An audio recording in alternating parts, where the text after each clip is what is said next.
How are you? This is Khalid Muhammad, former national representative of Minister Louis Farrakhan of the Nation of Islam. Mr. Muhammad is the man who made so many of the front pages of America's newspapers with a speech at Kane College, which so many people called anti-Semitic and a lot of things. At the very least, racist. You remember the comment? He picked up the Pope's dress, and let's see what's under that dress.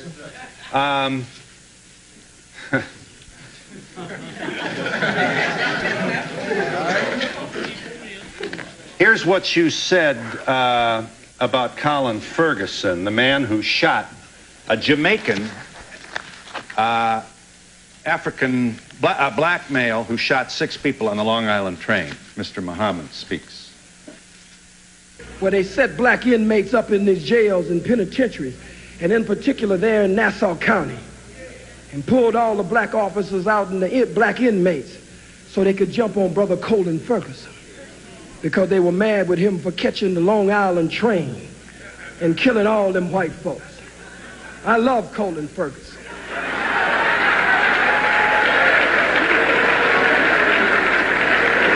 I have no official position, so I can say I love him.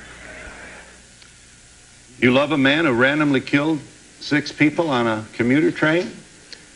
I love Colin Ferguson just as much as the masses of white Americans love General Schwarzkopf, General Westmoreland, General Patton, General MacArthur, and Eisenhower. America awards her killers, and they get ribbons and stripes and bars. I'm sensitive to the pain and suffering of the loss of life on that train, but I'm one of the rebellious slaves. And so when black people stand up out of pain and suffering and frustration, I understand after 500 years.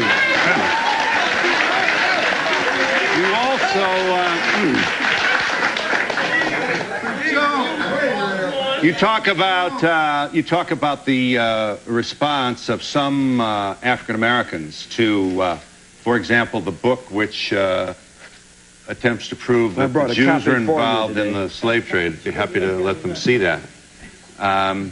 You talk about when white folks can't defeat you, you said in your speech at Kane, they'll always find some Negro, some boot-licking, butt-licking, buck-dancing, bamboozle, half-baked, half-fried, sissified, punkified, pasteurized, homogenized nigger that they can trot out in front of you.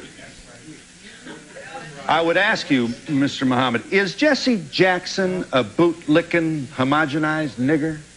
To the best of his ability, I believe he tries every day to do that. Here you are mocking Jesse Jackson at a speech, I believe this is Howard University. Roll the tape.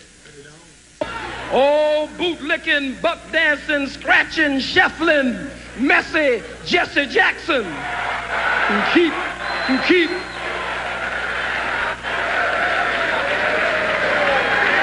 I am a somebody. I am a somebody who keep hope alive. I am a somebody. I don't rightly know who the hell I am, but I am somebody. Yeah. Are you an entertainer, or are you a committed person to black people? I'm so glad you asked that question. I believe that the liberation and salvation of the black nation must be brought about by black people gaining a thorough knowledge of self after our 500 to 6,000 year Holocaust, where we have lost over 600 million. And so I believe that that education process must be a process of 2 steps: inspiration and information. So I seriously give information, but black people are a people of rhythm and spirit, so I also give inspiration.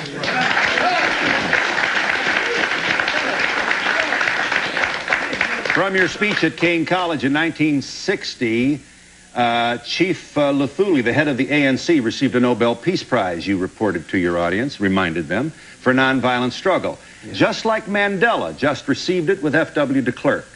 How could you stand with your oppressor and your enemy and receive the Nobel Prize for nonviolent struggle? You have, you do not support, then, Nelson Mandela's strategy in the struggle to free black people in South Africa? Let us first of all be very clear here, Phil. Nelson Mandela is my brother. So is Jesse Jackson. He is a member of the family, and so is Jesse, and Jesse is a very brilliant man. We just want him to return home and stop being used by the enemy and the oppressor against his people. Now back to Brother Nelson Mandela. And certainly we can never mention Nelson without mentioning Winnie Mandela. But Nelson Mandela's attempt at a multiracial government in South Africa after the murder of men, women, children, and babies, and the rape of South Africa, a criminal settler colony that has been established like Israel there in that part of the world. I cannot go along with one man, one vote. Let me say why. If someone broke into your home, Mr. Donahue, and actually bum-rushed your home, and black boots stomped your door down, and came in and robbed and raped everyone in the household, and was able to take the wealth of your home and parlay it into an empire. This is an invader. This is an intruder. This is a murderer. This is a burglar. This is a criminal. So you have no responsibility to share your home with them after they broke in and committed the crimes that they did. You want...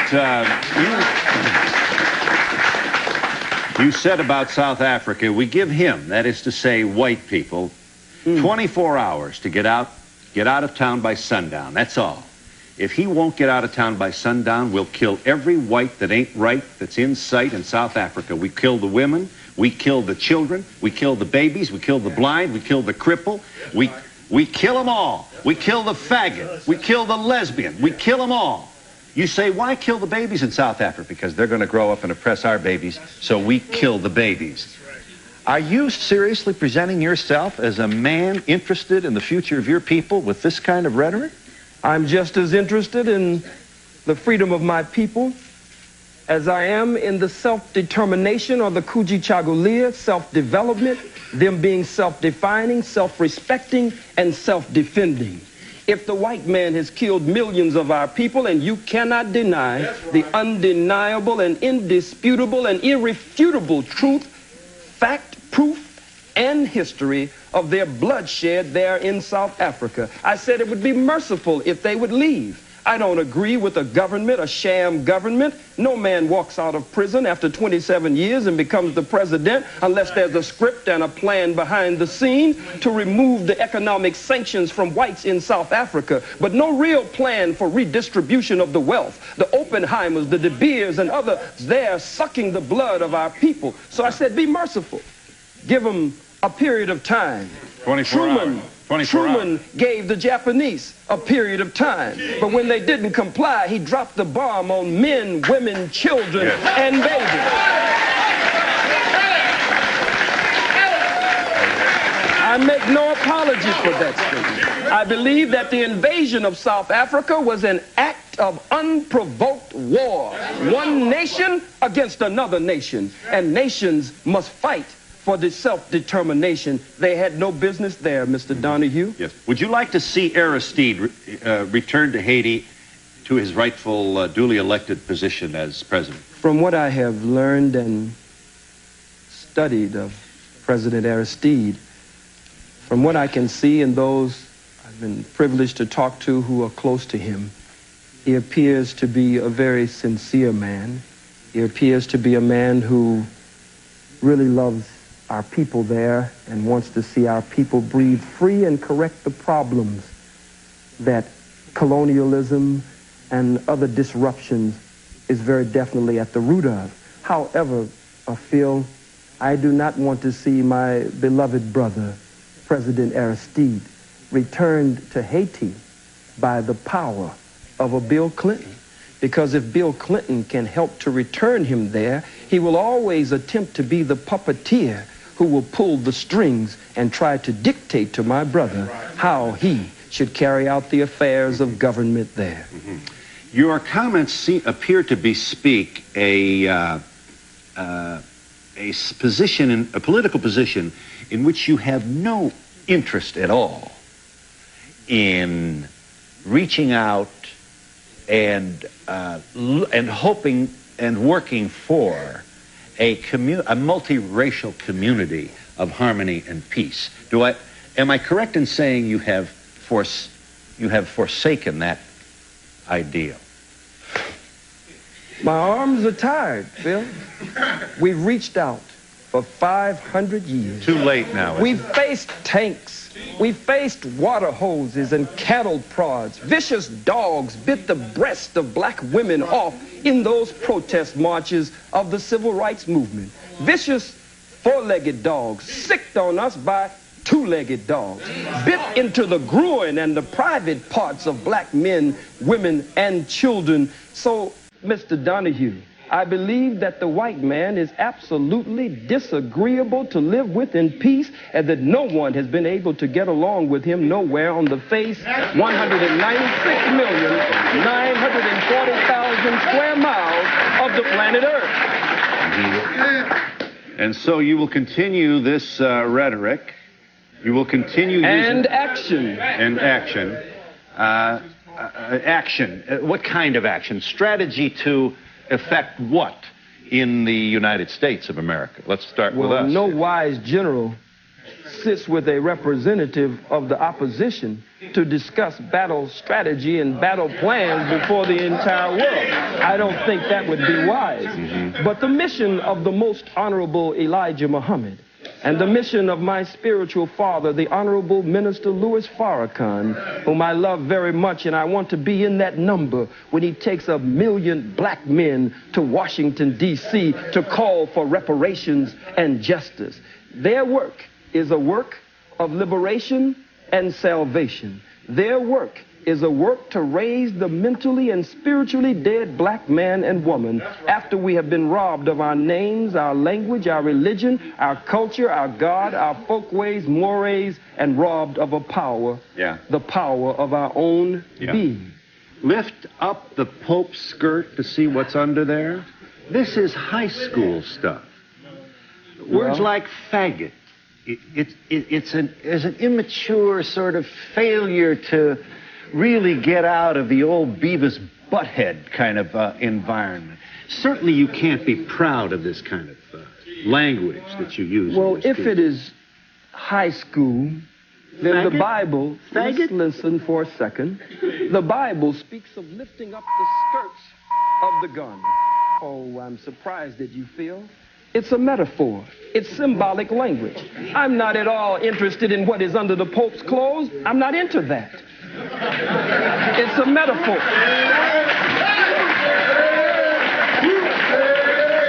Let's see what's under there. But it is a metaphor to say, let us expose the Pope, according to H. Shelton Smith, President Emeritus of Duke University, in his book entitled In His Image, quote, the Catholic Church and the Pope were directly involved in the institution of slavery. They financed slavery and gave the okay that it was good business to sell Africans. Lift up the skirts of his garment so that we can see the shame and reveal what has been hidden. But it has nothing to do with sexuality whatsoever. Well, what do you suspect has been hidden? I believe that it has been perpetrated lift up his skirt to discover what it might be. Well, we're saying lift up the skirt again. I don't believe you're missing what I'm saying. Lifting up the skirt again, as the scripture says, raising the skirts of the garment. I'll say it once more for you, and only once more. Has to do with revealing the history, the hidden history. When you lift up someone's garments, then you show their shame. You show up their private parts, that which they normally hide from the rest of the world. I'm not dealing with organs under the garment. I'm dealing with the organ of slavery and those parts that have been kept private from the masses of the people. We are in New York City with Khalid Muhammad, and we'll be back in just a moment. Here is just one of the comments that provoked the Anti-Defamation League to take out a full-page ad in the New York Times and other newspapers. What the ADL did essentially was publish in the New York Times some of the things that you said. Here's a part, this is an audio tape, of part of your speech to Kane College last November that created such furor. Khalid Muhammad speaking. The hook-nosed, bagel-eating, lox-eating, imposter perpetrating a fraud, Johnny-come-lately, just crawled out of the caves and hills of Europe, wannabe Jew. Not presuming you haven't been asked this before, but may I ask you kindly to speak to the loved ones of Schwerner and Goodman, who died with one of your brothers, Cheney, buried in a shallow grave in the South in the middle of the Civil Rights Movement because this black man was seen with two white Jews down there causing trouble, trying to promote the civil liberties of your people. Two Jews found in a shallow grave. I happen to have met the mother of one of these very brave people. And when she sees this, we can only speculate what must go on in her heart. You would want to say what to her? I don't have anything to say to her. You just condemned all Jews with that observation, with this alliterative kind of Jew bashing that so excites your largely male audiences. Well, I wonder why. It means that I speak the truth. I speak to the pain and hurt of the masses of black people. I speak that which many of them wish they could say. That's why they cheer and applaud. Speak to Mrs. Goodman. And I speak that also, speak to which Mrs. many Goodman. of them only whisper behind closed doors. I think it is very arrogant to put this on the screen, and for you and for others to attempt to tell me, one of the Holocaust victims of the African Holocaust, displaced in the death and decadence of the diaspora of the Western world, after having been robbed and raped and murdered, to tell me how to hurt. These are strong words that you put on the screen. But you cannot tell the aggrieved and the victim. As I was talking to Brother Malik Zulu Shabazz, the young student warrior from Howard University, and we were going over this. And we said, how do they expect to tell we who have suffered so much how we should speak? When you're hurt, you'll say faggot, you'll say cracker, but you don't want to give me time to say where these terms came from and how they apply to your people here in America. If it is true. If it is true that I don't want to give you time to explain the etymology of these words, it is also true that you apparently don't want to respond to my question regarding the loved ones of two Jews who lost their lives to stop the diaspora of the black people. I don't know. Do you have any? I don't know why they were there, and you don't know why they were there. But really? I must say this. So you're wondering whether they were there for your people? I'm not wondering at all about them. I'm concerned with the suffering and the pain of the masses of black people. No one wants to pay reparations. The Jews received over $100 billion in reparations and gets $4 billion annually. A Holocaust museum was set up for them on this soil for over $200 million, and they get $21 million annually just for operating expenses. But the Catholic Church, the Pope, the Jews, the Arabs, white people in general, no one wants to pay reparations to these, the sons and daughters of Africa. So I speak to them. I speak to them. I don't speak to the family of those two Jews. There are too many of us for me to speak to them. You don't want to take any time to make any particular We've given statement. all the time we've been in America. Now it's time we do something for ourselves. We are the same people, Phil, that when you beat us and rearrange our eyeballs in the socket and rearrange our face and beat us and stomp us before the world, we're the same people that get up because God just made us with tender and sensitive hearts as his chosen people and say, well, can't we just get along? Be united.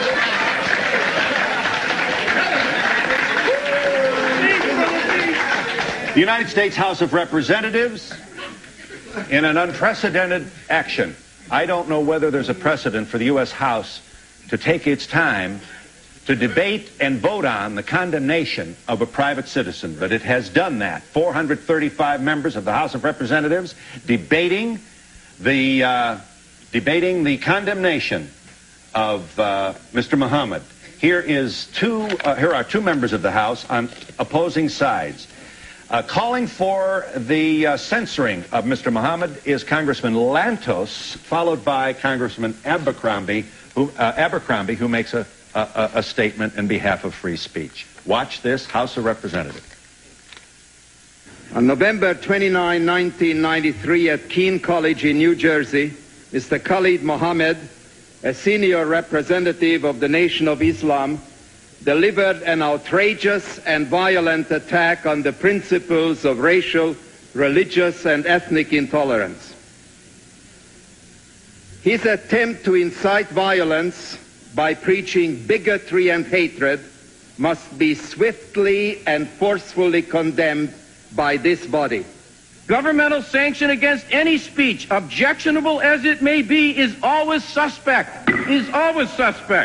The Constitution has proven to be our strongest safeguard against the Mohammeds of the world. Let us respect and revere the Constitution of the United States and vote down this resolution.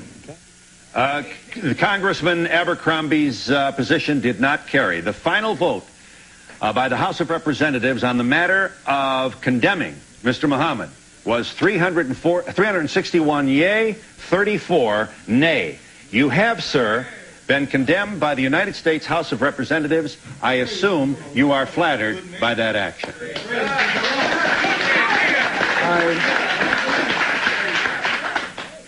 I believe that my ancestors, I believe that the blood that cries out from the grave of my ancestors who went to an untimely death at the hands of the white wicked slave traders, I believe that they cry out.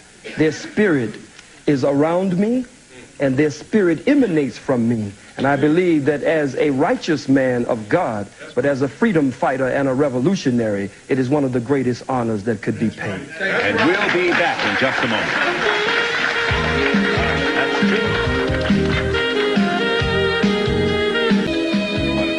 Yes, I have one question for the white audience that's watching this. A lot of times they ask, what can they do to help this situation? And I feel that they should go over to their people and represent this issue the same way this brother puts his life on the line for us. They should be doing the same thing, because otherwise it's going to be a one-sided view. They need to reach their people as well. Yes. What I'd like to know is, what do they say to the KKK, the skinheads, the Nazis?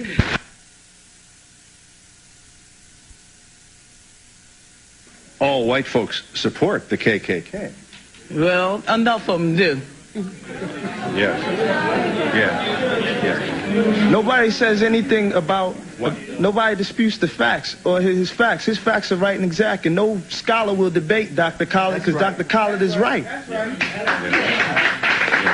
going to answer that lady's question. Not support KKK. But this gentleman up here... There.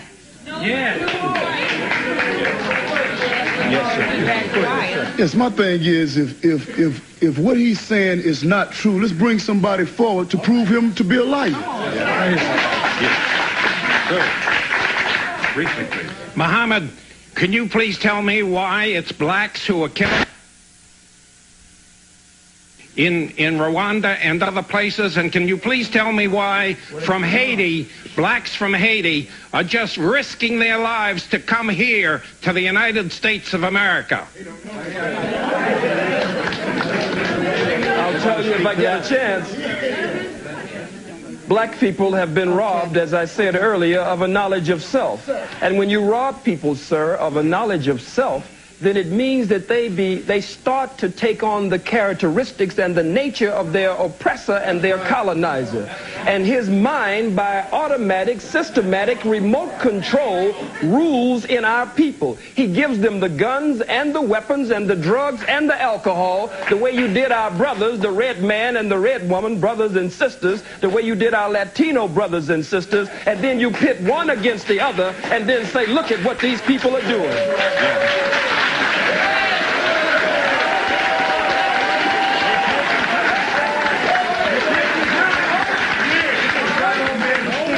Yes. Adolf Hitler perpetrated the Holocaust. May I have your attention, please? Adolf Hitler perpetrated the Holocaust on 11 million people that died, 6 million of which were Jews, 5 million were others. Am I to understand that you would very much support his way of doing things, and him for that matter? Sir, this is not reverse racism nor discrimination that you could tie into your statement on Hitler. If the slave master is whipping the slave and blood is running down the slave's back, and that's incidentally where the term cracker comes from the cracker man who had the crack of the whip on the slave's back. But if the slave takes the slave master's whip from him and starts whipping the slave master with his own whip, that is not reverse racism, that is not reverse discrimination, that is the slave getting out from under the yoke of bondage and oppression. I don't advocate what Hitler has done before the world. Hitler's struggle. I went to the Holocaust Memorial Museum and I tried to separate Hitler as a freak of nature from the rest of white people. But after all that we have gone through, I know that there's a little bit of Hitler in all white people and a lot of Hitler in And we'll be back in just a moment.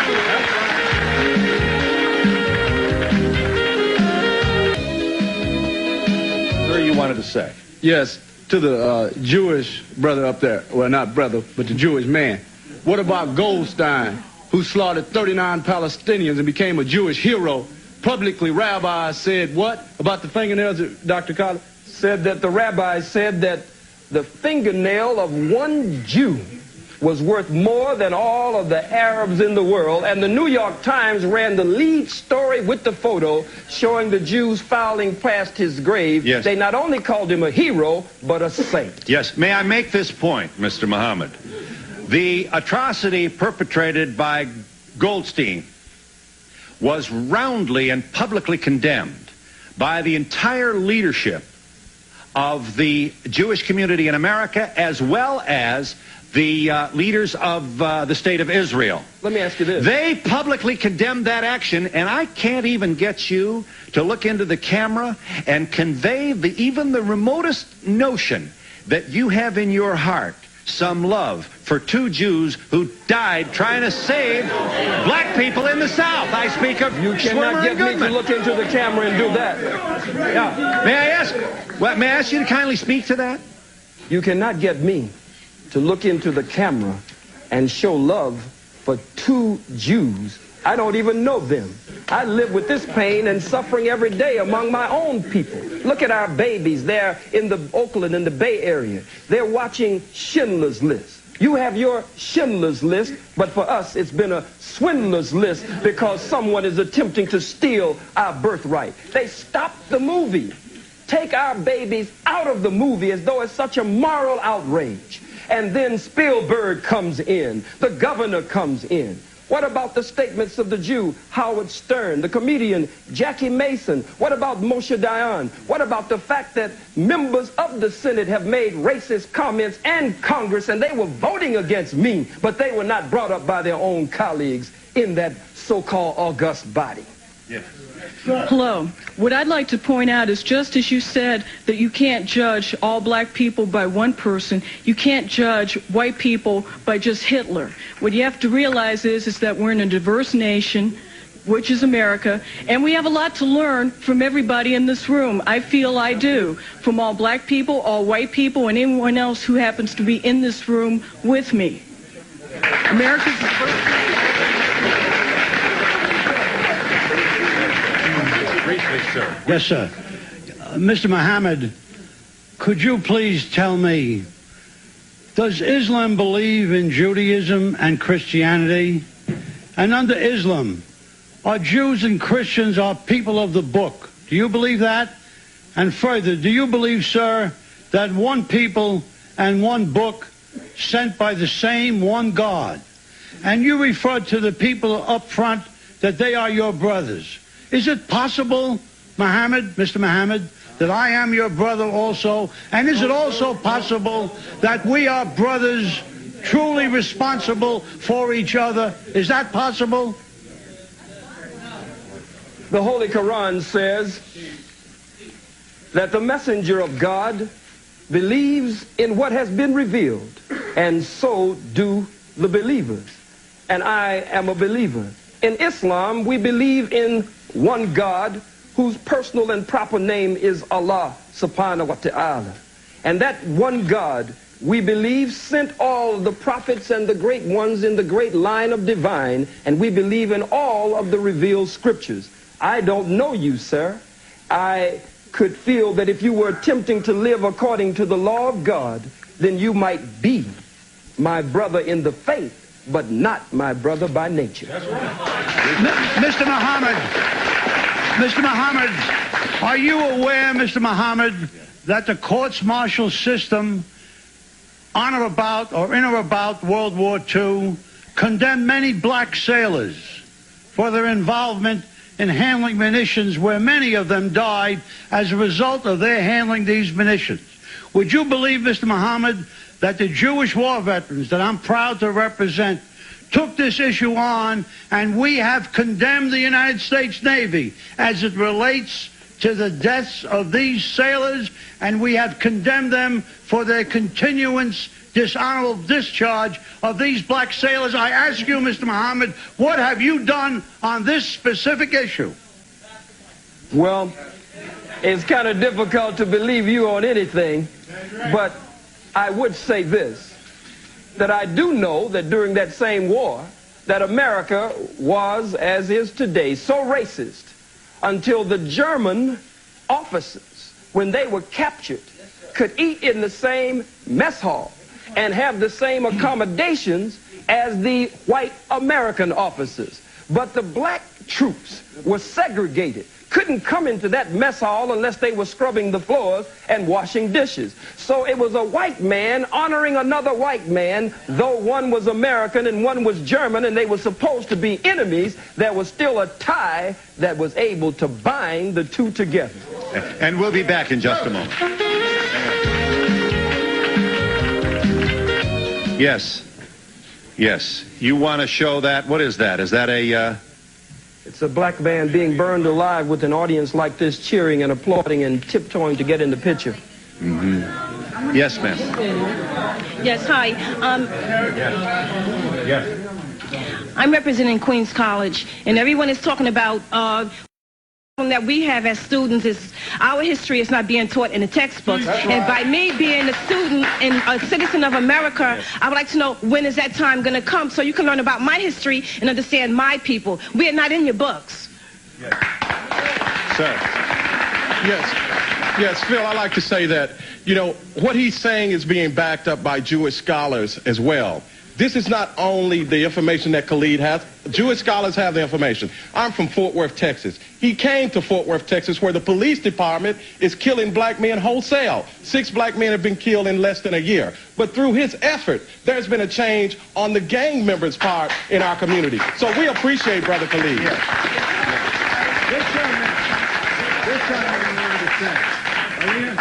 Yes. Yes, sir. Being an educated college person, I see that you can always bring up events like this, where people have been killed in mass murders from all people.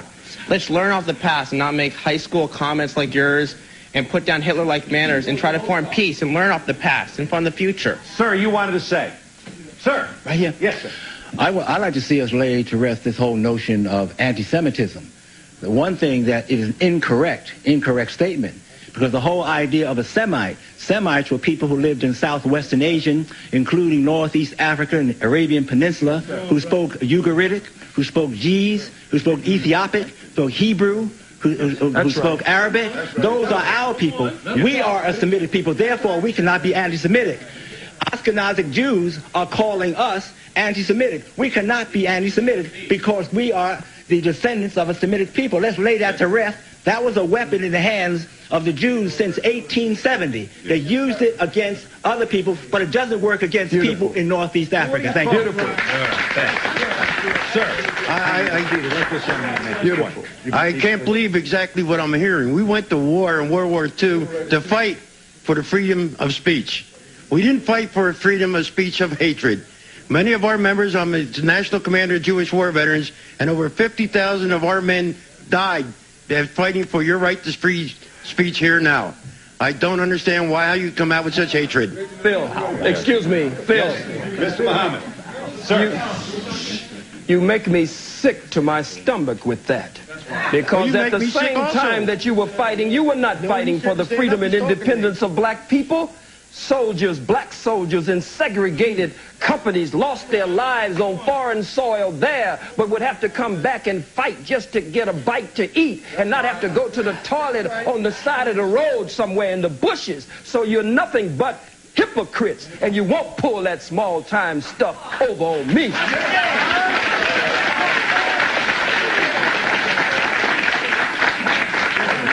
Yes, ma'am.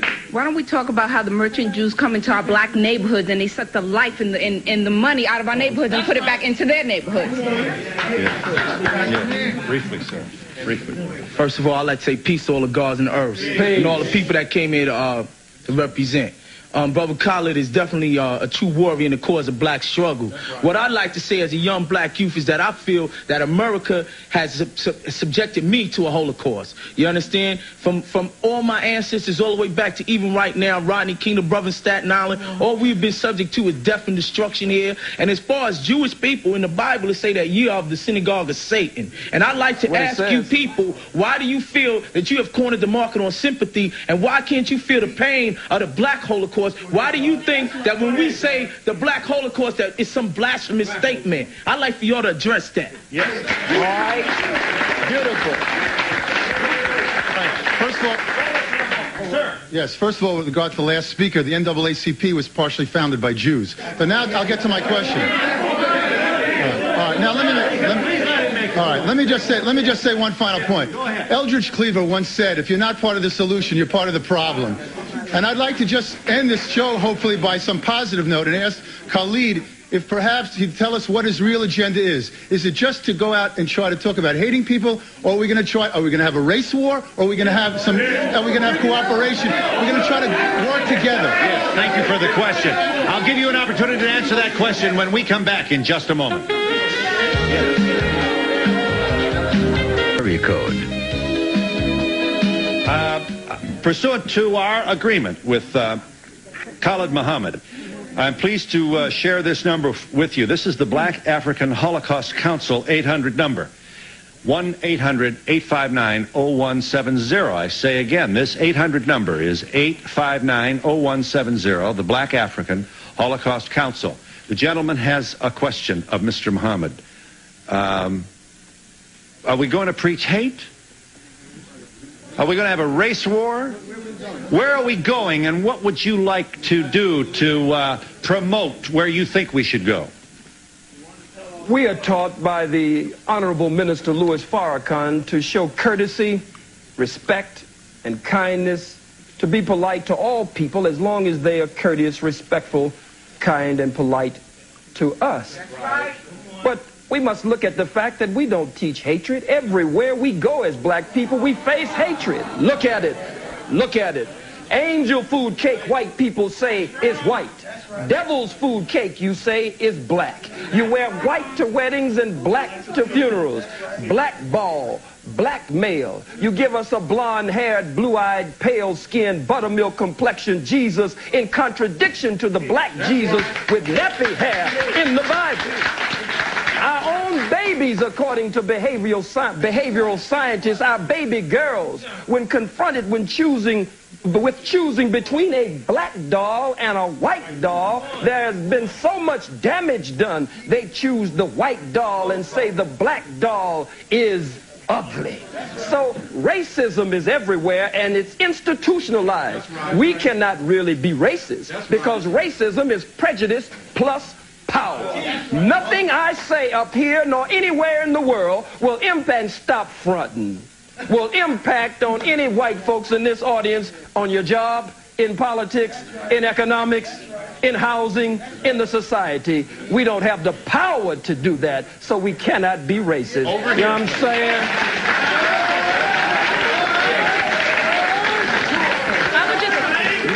I would just like to say to this gentleman, I would like to say to this gentleman and all other people who are not blessed with melanin at this point in time, to understand that what has happened in our history is that you have been misinformed as much as we have been misinformed. Much of the information that is brought forth, not only from Dr. Muhammad, but other areas, other scholars, are not available to you, as a sister said, in your curriculums that you have for 400 years when you did not allow us to read and write and was being hidden. Whether you, sir, personally did that or not, it was a legacy that was passed on to you. And I end by saying the Holocaust is simply the greatest atrocity on film. Ours was not filmed.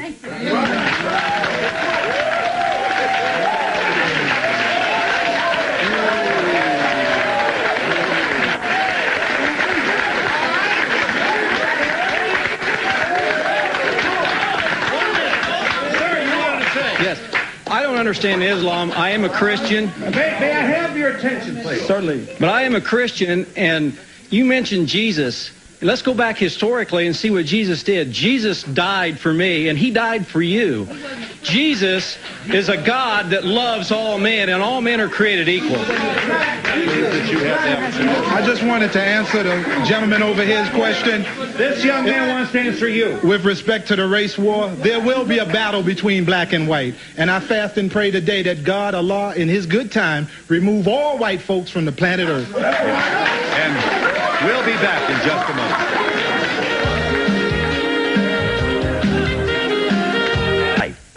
I feel the gentleman over there made an incorrect statement. That really was not necessary. That's all. Okay. Yeah. Seconds left. Second.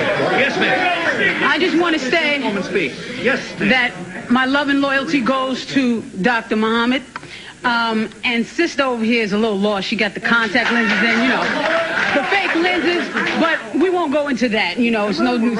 All right, my point is, there is, you know, we seem to be attacking issues that really have no relevance. This man making a statement that is factual, like brothers and sisters said. These are in the books written by Jewish scholars, not by him.